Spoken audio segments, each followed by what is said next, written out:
以我为标准。有如此。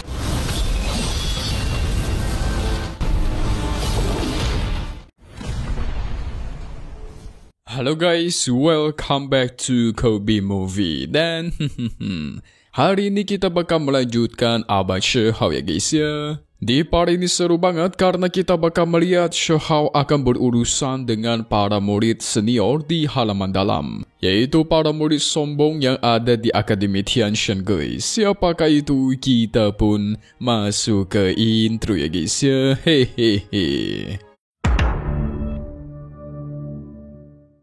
Di part minggu lalu, Shihao ditunjuk untuk menjadi murid junior si Nona Wangxi dari keluarga Wang. Tapi Shihao langsung menolak. Dia dianggap gila oleh para murid di sana karena berani sekali menolak perintah dari Nona Wangxi, sang primadona murid paling hebat di keluarga Wang, si putri terhormat. Shihao merasa kemampuannya jauh lebih cukup untuk menjadi murid biasa. Jadi kenapa aku harus menjadi pelayan atau budaknya? Wangxi pun ingin mengetes kekuatannya, apakah Shihao cuma banyak bacot doang atau memang punya kemampuan nih. Serangan pun dia lancarkan, tapi hanya dalam hitungan beberapa detik. Dalam sekejap Shihao pun menghilangkan serangan itu. Wangxi cukup terkejut ketika menyadari Shihao memiliki dua energi nafas abadi.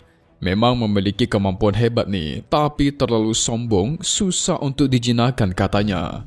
Ketika Shihao pengen masuk ke dalam, tiba-tiba dia merasa ada bau alkohol yang sangat luar biasa. Yang ternyata guys, datanglah si Yuanqing bersama dengan cucunya yang bernama Yuanfeng. Wah, kalian mesti ingat kalau Shihao memiliki dendam besar kepada Yuanqing. Sudah tersebar rumor di mana Yuanqing ini pernah membahayakan dan mengusir nyawa seorang jenius hanya demi memasukkan cucunya ke dalam akademi, yaitu si Shihao guys. Pantesan waktu itu Shihao dikirim ke tambang kuno Taichu oleh dia supaya cucunya mendapatkan kuota buat masuk ke dalam akademi. Ternyata itulah tujuannya. Yuanqing是来拜见安长老息怒，拿我做筹码。 Tetua ketiga tidak senang akan Yuanqing ini.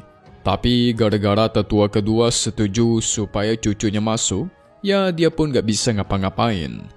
Tentu penampilan cucu dan kakek yang mabok-mabokan ini menjadi perbincangan orang-orang di sana. Dengan sombongnya, Yuanfeng masuk ke dalam sambil menghina para murid buangan. Tapi ketika Yuanqing mendengar ada murid yang mengatakan ingin menghabisi cucunya di dalam, dia langsung marah dan menghabisinya di tempat guys. Buset, sadis sekali. Sebelum pergi dia memperingatkan jikalau ada yang berani mengganggu cucunya, maka akan berurusan dengan dirinya. Wah, ni calon-calon Shihao bakal kena masalah nih. Tapi Shihao kita sudah menyimpan niatnya di hati untuk menghabisi cucunya di dalam akademi nanti. Kita lihat saja ya. Iyalah, Shihao kan bekas dikirim ke tambang kuno yang paling berbahaya. Butuh 10 tahun agar dia bisa keluar guys.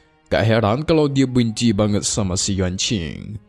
Singkat cerita, Shihao pergi bersama Wangxi menemui pelayannya yang bernama Sulan. Untuk sementara Shihao mengikuti Wangxi sebagai murid junior. Shihao pun pergi masuk ke salah satu tempat yang ada di sana untuk kultivasi. Tentu Sulan marah guys, gara-gara Shihao berkultivasi di tempat tinggalnya nona milik Wangxi, lebih tepatnya di ke atas kasurnya guys. Hahaha.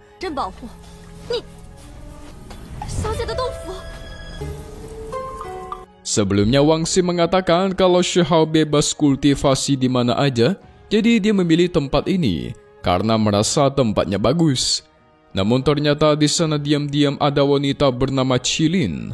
Dia pun pergi ingin melaporkan kejadian ini kepada orang-orang supaya namanya Nona Wangxi jadi jelek. Shihao tentu jadi gak enak lah, ini malah jadi salah paham nih. Sialannya si Qilin melaporkan kepada para murid, berteriak mengatakan kepada semua orang kalau Nona Wangxi membawa pria ke kamarnya. Waduh, tujuan Qilin melakukan itu semua supaya si Wangxi kalah pamor guys. dan gagal menjadi pewaris keluarga Wang. Tentu mendengar itu membuat para murid senior marah guys. Berani sekali murid baru seperti Shihao pergi ke kamarnya. Sakit hati dia. Karena sosok murid ini merasa sudah sangat tampan dan kuat, tapi sampai sekarang pun belum bisa mendapatkan hatinya Nona Wangxi. Saking murkanya dia mengeluarkan sosok berdua raksasa. Shihao menyerangnya hanya dengan beberapa tinju, langsung pingsan di tempat guys. Hahaha. Dua murid senior lain juga nggak terima, mencoba menghabisi Shihao, sama saja. Dilumpuhkan layaknya kroco yang tadi. Setidaknya Shihao mendapatkan batu darah Phoenix yang lumayan bagus dari para murid kroco ini. Tapi nggak lama dari itu muncullah si Yuan Feng. Dia mengaku-ngaku kalau Nona Wangxi adalah milik dia. Wah, pas banget Shihao pengen cari masalah sama bocah ini nih. Shihao pun mengatai Yuan Feng, si cucu yang cuma bisa berlindung di balik punggung sang kakek. Cucu tidak guna, hahaha.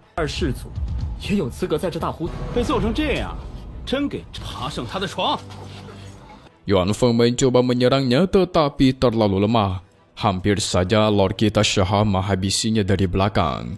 Muncul Nona Wangxi yang menyuruh mereka untuk berhenti. Karena di sini ada aturan, tidak boleh saling bertarung apalagi menghabisi. Dengan tidak tahu dirinya, Yuan Feng mencoba menyerang Shihao dari belakang. Langsung Lord kita kasih paham dengan mementalkan dia sampai sejauh puluhan meter. Mampus! Wangxi datang membawakan pesan dari sang tetua, ternyata bakal ada pertempuran besar-besaran.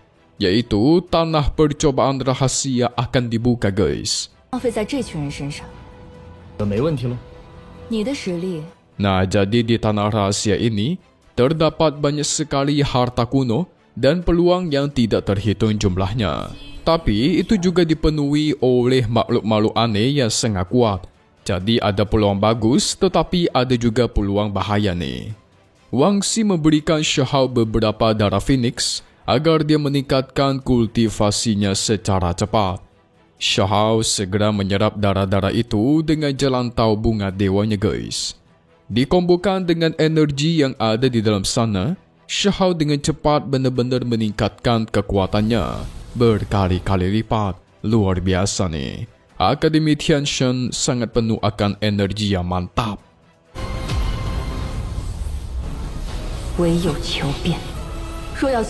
Singkat cerita, tepatnya di medan perang peri tanah percobaan datanglah kapal murid Akademi Tianshan yang membawa para murid. Nah, disinilah mereka bakal mencari peluang dan harta-harta bagus. Tapi harus waspada akan bahaya yang tidak terprediksi.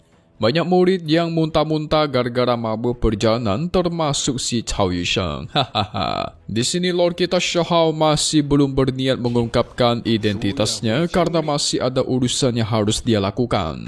Jadi belum bisa menghampiri teman-temannya nih. Ketika tetua ketiga asik berpidato, tiba-tiba muncullah monster tikus raksasa yang menerobos pelindung kapal mereka. Tetua ketiga langsung bertindak membantainya dengan pedangnya guys. Dan dari situ juga mereka bisa melihat bagaimana bahayanya tempat ini. Rumor menyebutkan banyak sekali orang yang meninggoy di tempat ini sedari zaman kuno. Orang-orang yang meninggoy meninggalkan energi jahat. Nah, energi jahat itulah yang membentuk para monster di sini guys. Setiap murid yang memiliki token itu bisa selamat dalam keadaan kritis.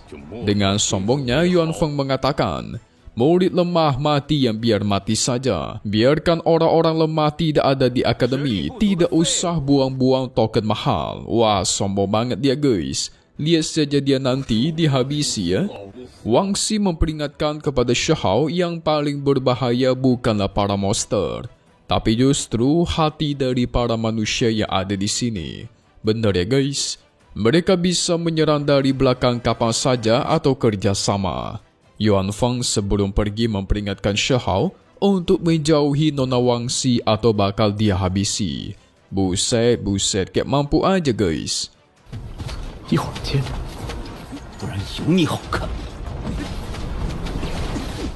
Singkat cerita, Shihao dan Wangxi sampai ke tempat yang penuh akan energi jahat. Energi jahat membentuk monster yang menyerang. Shao mengalahkan satu tetapi muncullah puluhan.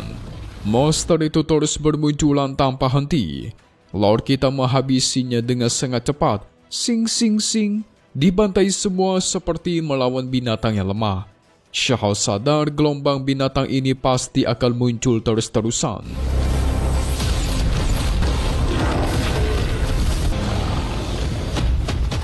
Jadi akan dia manfaatkan nih guys kekacauan ini untuk menghabisi si Yunfeng. Nah itulah yang kita tunggu-tunggu. Wang Xi memberikan dia ide, peluang dan harta yang cukup banyak itu. Lebih baik caranya memanfaatkan kekacauan dari pertarungan para manusia yang ada di sana. Atau pertarungan manusia melawan monster. Mereka bisa menghabisi para musuh secara diam-diam lalu mengambil harta mereka. Wah. Tapi Lord kita Shao memiliki rencananya sendiri dan dia pun pergi dari sana. Sementara itu ternyata Qin Hao dan teman-temannya sedang dikepung oleh para monster. Yunfeng curang guys, dia berlindung di balik hartanya sambil mengatai Qin Hao dan teman-temannya yang lumayan ya, walaupun sampah tetapi bisa bertahan cukup lama. Yunfeng curang nih. Beraninya menyerang dari belakang ketika Qin Hao dan teman-temannya sibuk bertarung melawan para monster. Dia juga berlindung menggunakan harta kalung yang ada di lehernya guys. Kalau nggak ada harta itu mah, pasti udah dihabisi dia sama Qin Hao dan teman-temannya. Dia terus mengata-ngatai Qin Hao dan teman-temannya yang berasal dari 3000 jalan negara Tao. Kalian seperti ayam kampung yang lemah. Buset, dia nggak tahu guys. Ayam kampung kalau dikasih pisau di kakinya bisa menghabisi orang itu. Ketika mereka asyik mengoceh, tiba-tiba tuar. Muncullah Shao yang menghancurkan pelindung mereka. Nah lo. Yunfeng ingin membalaskan tindakan Shao yang mempermalukan dirinya di hadapan Nona Wang Xi sebelumnya. Harta kalung pun diaktifkan, tetapi Shao menyingkirkannya dengan mudah. Di sini dia masih tidak mau identitasnya ketahuan oleh adik dan teman-temannya. Sekaligus dia tidak ingin menyeret mereka ke dalam masalah ini. Sehingga dia membawa Yunfeng dan teman-temannya pergi menjauh dari sana.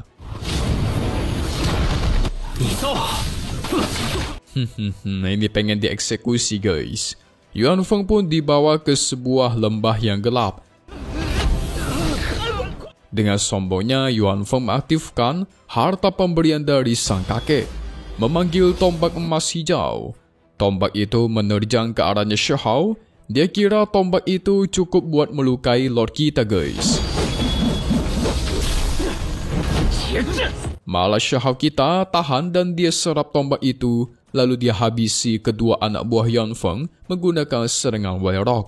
Di sini kita bisa melihat contoh dari anak mami anak manja. Kekuatan gak punya tapi cuma bisanya pakai harta pemberian warisan keluarga doang nih.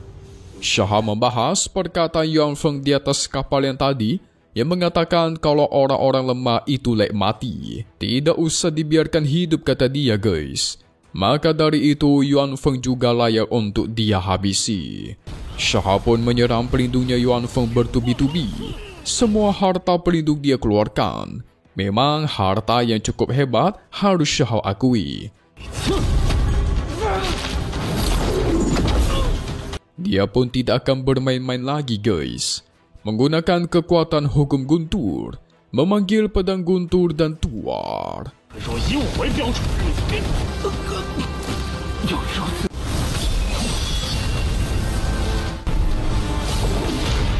Seketika harta pelindung dihancurkan berkeping-keping. Dan dari situlah Yunfeng sadar guys. Cuman ada satu orang seumur hidupnya yang dia pernah lihat yang memiliki kekuatan seperti itu. Yes, benar, itu adalah Huang. Yunfeng mengira kalau Shao sudah meninggoy di tambang kuno Taichu gara-gara dikirim oleh kakeknya. Tapi sekarang ternyata yang di hadapannya itu adalah Huang yang asli. Nah lo, auto takutlah dia ya guys. Ketar-ketir sampai terkencing-kencing di celana. Udah tidak terhitung berapa liter darah yang dia muntahkan dari mulutnya gara-gara serangannya Shao. Mimin paling puas nih melihat orang-orang sombong yang cuma bisa ngandelin harta warisan keluarga untuk menindas orang lemah, lalu ditundukkan dan dibuat takut sampai terkencing-kencing. Yang kayak gini mah harus disiksa dulu guys, jangan dikasih langsung meninggal ya kan. Itu baru memuaskan. So kita lihat lagi, apakah di part minggu depan Perfect World Lord kita Xiahou akan menghabisi kerocok lemah ini? Langsung aja jadi guys. Yuan Feng sempat ingin mencoba kabur menggunakan token keluarga darurat, tetapi tidak Xiahou biarkan dia menusuknya dengan tombak petir dan tuar. Nggak tahu tuh dia selamat atau tidak, yang pasti dirinya terluka parah. Sementara di sisi lain, Wang Xi bertarung melawan murid senior kuat, yaitu si Li Tu guys, yang sempat ingin berduel melawan Shi kemarin. Wah seru ini, Lord kita pasti akan muncul nanti untuk membantu. Tapi di akhir-akhir bakal ada yang namanya hal yang mengejutkan, di mana Xiahou melihat sosok raksasa yang berjalan gitu guys, melewati gunung. Tubuhnya besar banget. Siapakah itu? Yang jadi masalah di tempat ini itu justru bukanlah para monster, melainkan para murid senior yang memiliki hati busuk. Karena mereka bakal jadi masalah dan musuh untuk Xiahou nanti. Seru. So, kita tunggu lagi di part 219 Wan Mei Perfect World Dunia Sempurna. Satu hal yang pasti cuma di sini ya guys, Kobe Movie. Thank you buat kalian semua nonton dan selalu support channel Mimin. Semoga kalian semua sehat selalu, oke? Memang pamit undur diri dulu. Kita bakal ketemu lagi di video-video selanjutnya. Oke kalau gitu, see you guys.